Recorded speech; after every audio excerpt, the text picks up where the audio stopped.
Dear diary, today I switched to the shading tab to finally add materials to my model. I used hex colors codes based on the original Senna's McLaren MP4 livery and began building simple but functional materials. I assigned a base black material with higher roughness for the tires, a dark metallic looking shader for the suspension components, and classic white and red paint for the main body panels.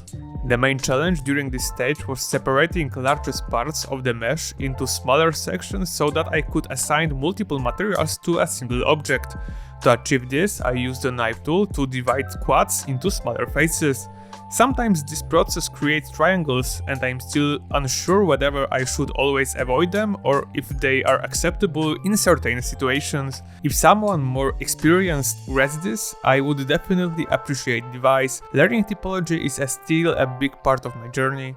While working on materials, I also made several minor mesh corrections and repeatedly refined the geometry, often returning to the knife tool to improve material separation and edge placement. During this process, I kept thinking about the Pareto principle, the 80-20 rule. It suggested that 80% of results come from mastering roughly 20% of the most fundamental skills. In 3D modeling, this feels very true. Understanding basic tools and workflows seems far more important than chasing highly specialized and complex techniques too early.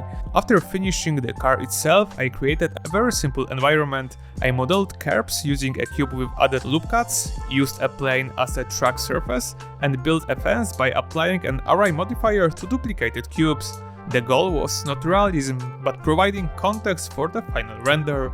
Next, I added simple materials to the environment, placed a sunlight source, and introduced a rim light to highlight the concave surfaces and emphasize the model's shapes.